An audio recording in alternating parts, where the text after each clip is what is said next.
¿Qué tal? Encantado de poder participar de esta actividad.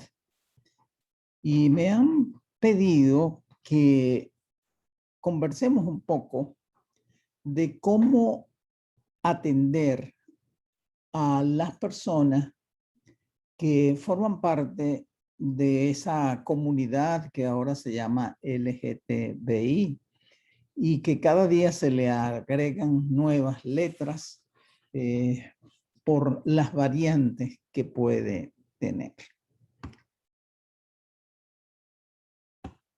Tal vez la razón de ser es cómo atender a estas personas si acuden a nuestra iglesia o cómo atenderlas si ellos buscan ayuda de nosotros.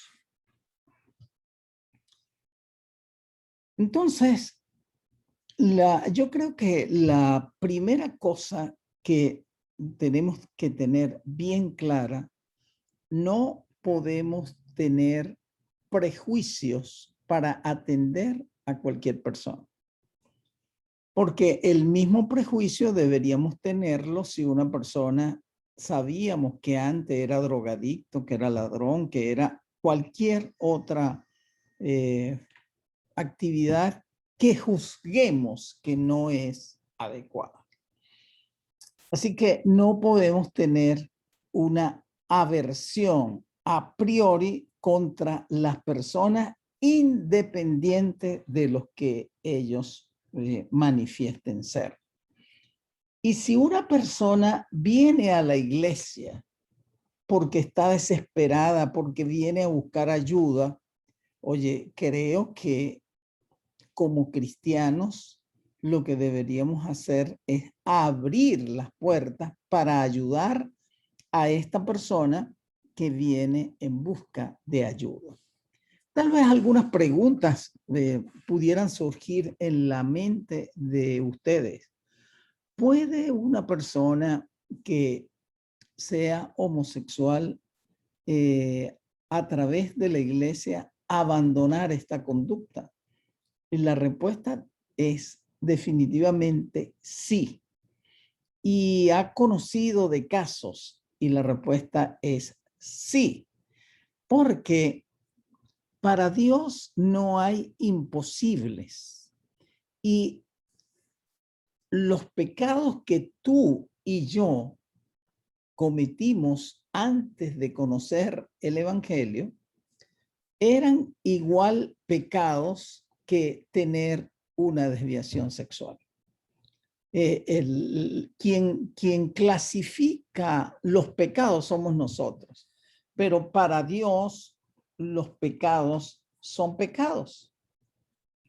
Y siempre Dios tiene la disposición de decir, pecaste, pero tengo una solución por ti.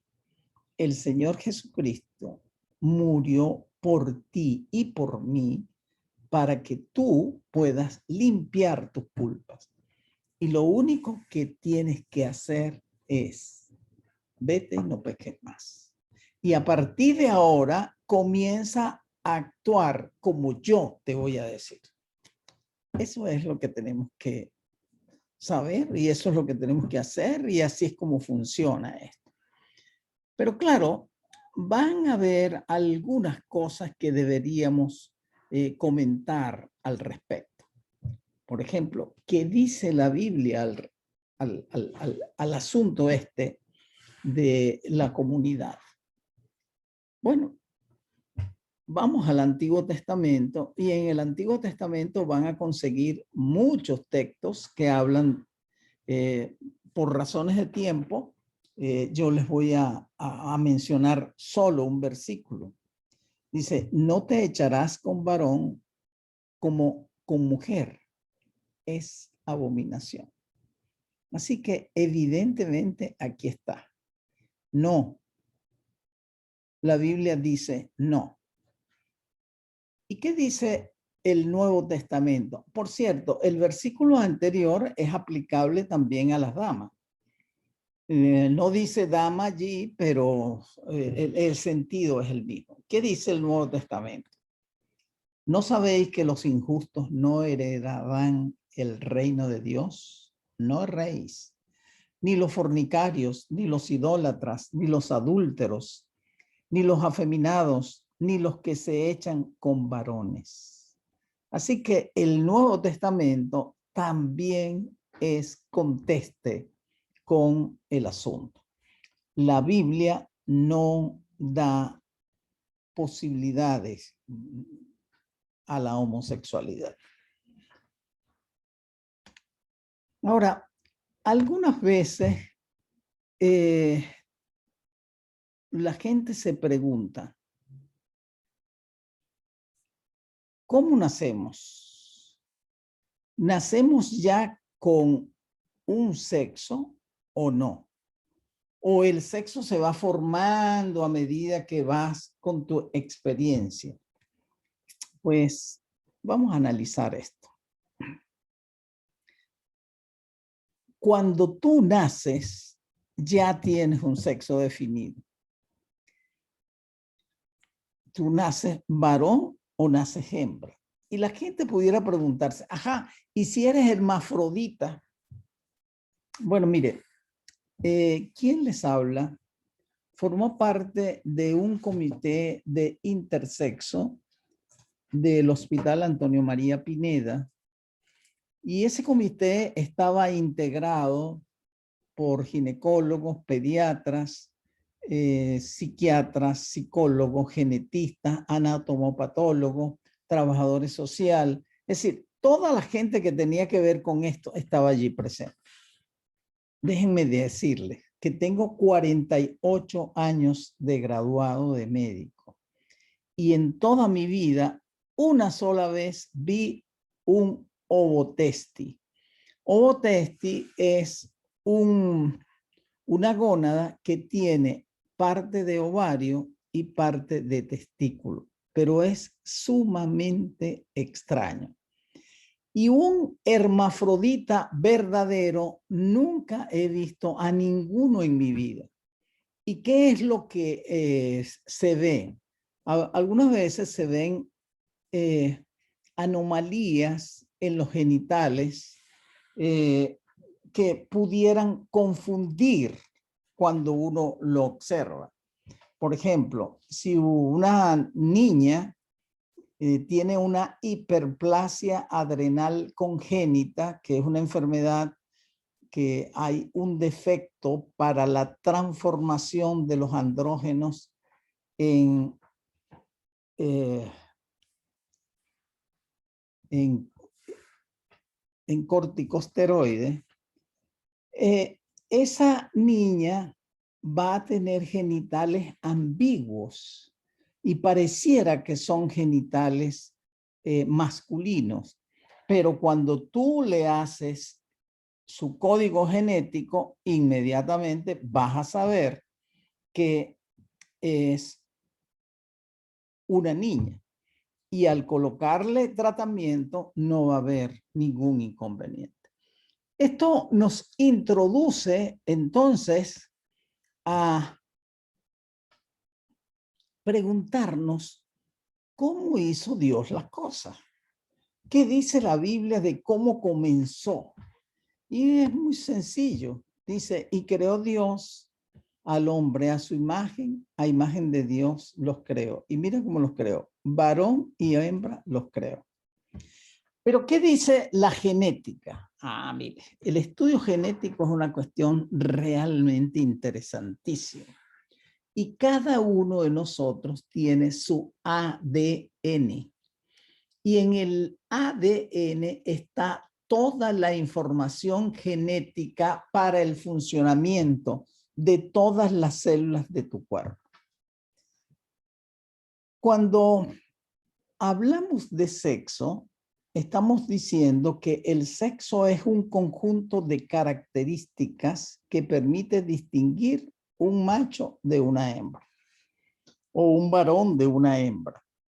Y esas características son de orden genético, son de orden gonadal, son de orden genital.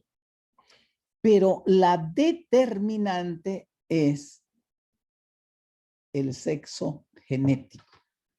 ¿Y por qué decimos eso?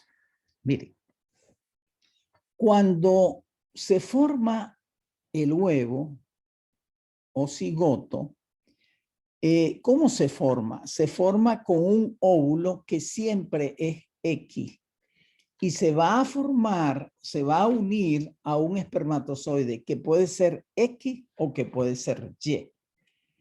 Si se une un óvulo X con un espermatozoide X, se forma un individuo XX que es una niña. Y si se une un óvulo X con un espermatozoide Y, se forma un individuo XY que es un varón. Ahora, ¿por qué digo que esto es determinante? Miren, en etapas muy tempranas, cuando el niño está muy, pero muy chiquitico, allá en las primeras semanas del embarazo, la gónada, lo que va a formar el testículo o el ovario, es indiferente. Y de acuerdo a que sea X o Y, se va a formar o un testículo o un ovario.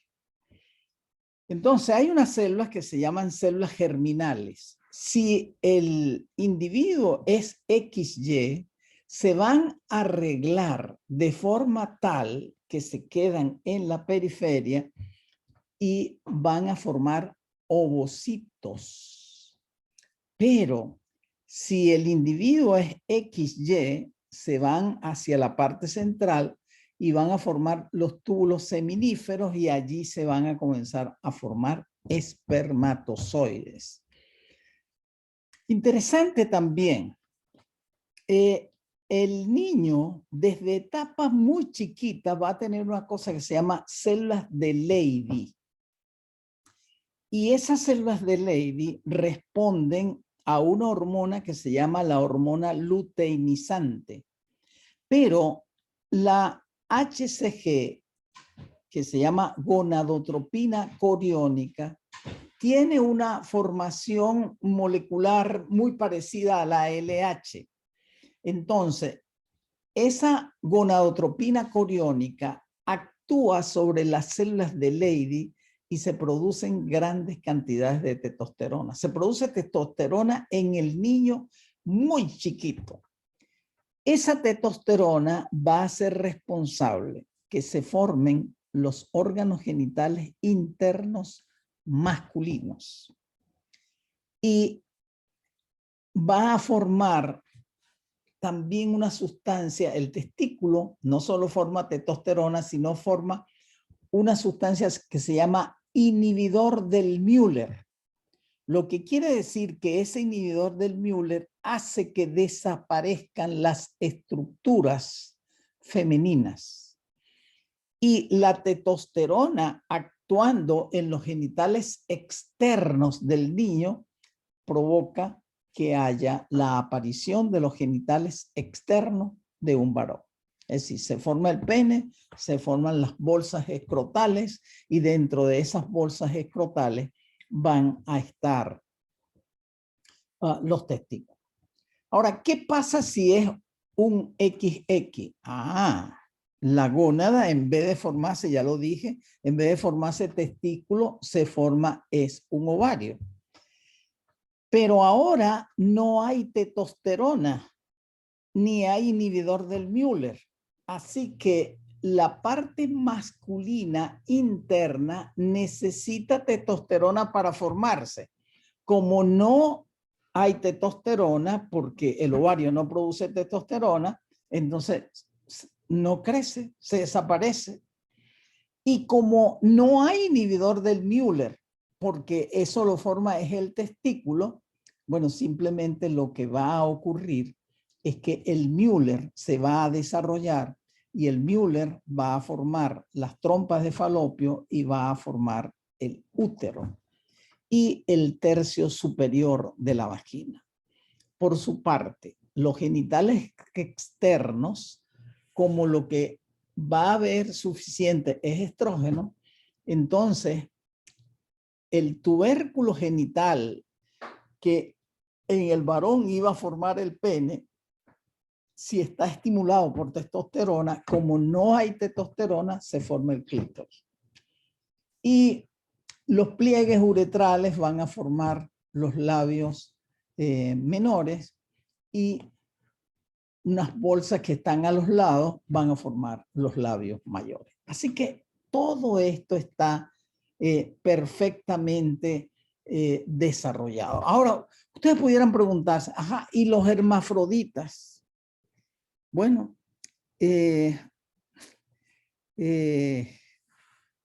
durante mucho tiempo formé parte de la comisión de intersexo del Hospital Antonio María Pineda y nunca vi una persona que fuera hermafrodita. En una oportunidad vi un ovotesti, que es una gónada que tiene parte varón y parte hembra. Lo que sí podemos observar es algo que se llama ambigüedad sexual. Y estos son defectos, alteraciones, donde pudiera haber una producción anormal de hormonas y esto podría llevar a esos genitales ambiguos. Pero cuando el médico los examina, inmediatamente puede llegar a determinar qué es lo que está pasando. El ejemplo más interesante que tenemos de esto es la hiperplasia adrenal congénita. Y estas personas tienen una deficiencia de una enzima que se llama 21-hidroxilasa y por lo tanto no producen corticosteroides. Así que tienen acumulación de andrógenos y esos andrógenos pudieran producir cierto grado de masculinización de los órganos genitales femeninos. Pero cuando un médico ve esto, inmediatamente hace los estudios, se da cuenta, hace el diagnóstico, se le pone el tratamiento y no va a haber ningún inconveniente. De tal manera que Dios hizo esto tan perfecto desde el punto de vista de la estructura genética que todas estas cosas que se dicen, no es que yo por dentro soy una cosa y por fuera soy otra. Eso no existe desde el punto de vista científico. Que yo soy bi, porque yo tengo algo de hembra y tengo algo de varón. No, señor. En el principio, varón y hembra los creó Dios. Entonces, esto es lo que al final va a salir. O el individuo es XY o el individuo es XX.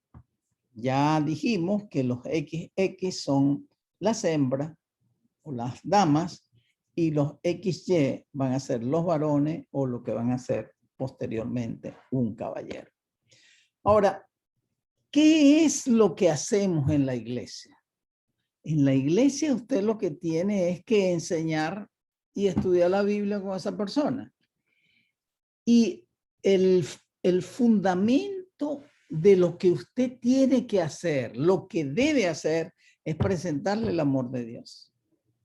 Enseñarle con la Biblia que Dios le ama como Él es. Ahora, a medida que ese amor de esa persona por Cristo vaya creciendo, él va a tomar su decisión de qué va a hacer con su vida. Y definitivamente con su vida lo que debería hacer es entregar su vida al Señor y comenzar una nueva vida en Cristo Jesús. La Biblia dice, he aquí que las cosas viejas pasaron y todas son hechos nuevos. ¿Eso es posible? Eso es posible. Ahora, nosotros pudiéramos estar desesperados por transformar a esa persona, por decirle que lo que está haciendo está malo, que está condenado, que el diablo se lo va a llevar, que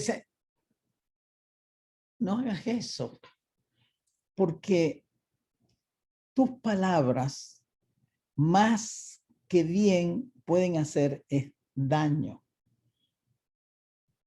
Más que animarlo a que salga del momento que él está viviendo, más bien pudiera ser que lo alejaras de la iglesia. ¿Qué es lo que hay que hacer? Estudiar con él la Biblia. ¿De qué vas a estudiar? Del amor de Dios. ¿Qué les va a presentar? El plan de salvación. Pero en ese estudio de la Biblia te vas a ir dando cuenta junto con él cuál es el deber ser, cómo me comporto después que conocí al Señor Jesús. Y decía que la transformación no la puedes hacer tú. La transformación la hace es el Espíritu Santo. Y el Espíritu Santo puede actuar en el corazón de cualquier persona.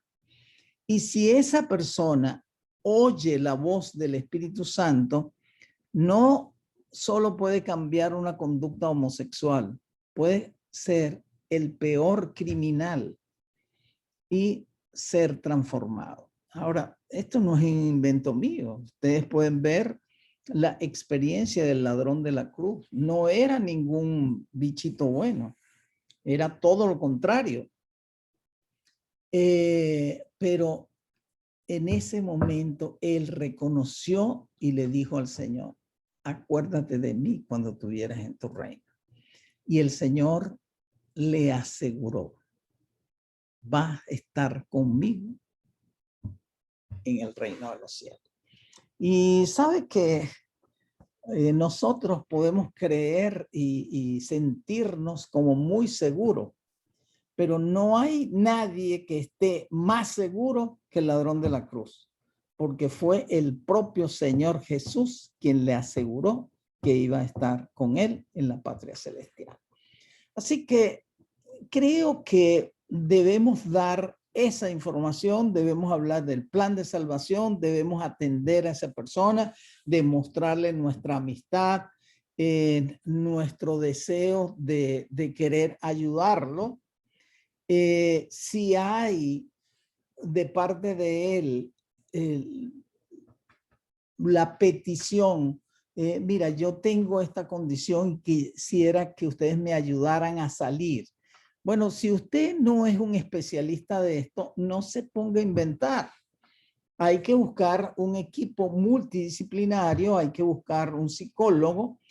Muchas personas con conductas homosexuales, su razón de ser tiene que ver con antecedentes familiares, tienen que ver con experiencias traumáticas que tuvo el niño, tuvo que ver con traumatismos en la edad temprana, de tal manera que hay personas especializadas en poder resolver esta situación. Ahora, ¿se puede hacer prevención de la homosexualidad? Claro que sí. ¿Y cómo se hace eso? Bueno, yo creo que una primera cosa que debe hacerse es trabajar para que nosotros tengamos buenas familias, familias bien constituidas.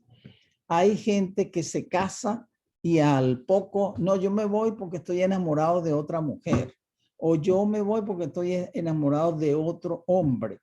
¿Y qué va a pasar con estos niños que nacieron de esa unión?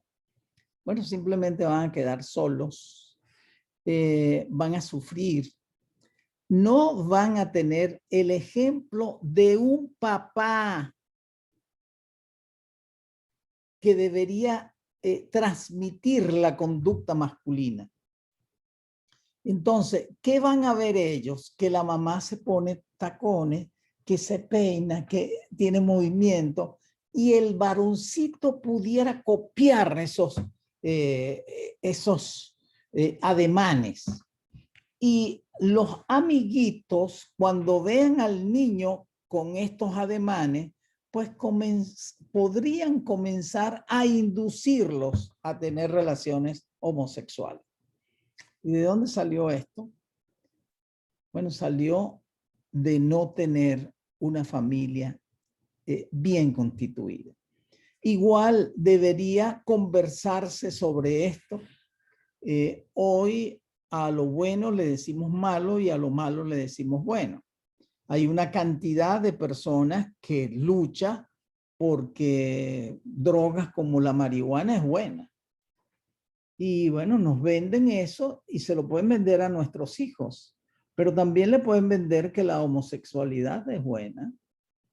Y si usted no le enseña a sus hijos una conducta femenina adecuada, a la niñita hay que enseñarla a ser femenina y al hombrecito hay que enseñarlo a ser masculino. Eso lo debe aprender en la casa. Además de eso, qué bueno que se le enseñaran principios religiosos. Los principios religiosos también podrían ser de utilidad para la prevención, toda vez que usted le va a enseñar que nosotros deberíamos hacer lo que dice las Sagradas Escrituras. Y las Sagradas Escrituras ya vimos que no están de acuerdo con la homosexualidad. Ojalá que esta conversación pueda haber aclarado algunas dudas y nos pueda llevar a tener una precisión más clara de cómo es que debemos comportarnos. Que Dios me los cuide y que tengan que sigan disfrutando de esta programación.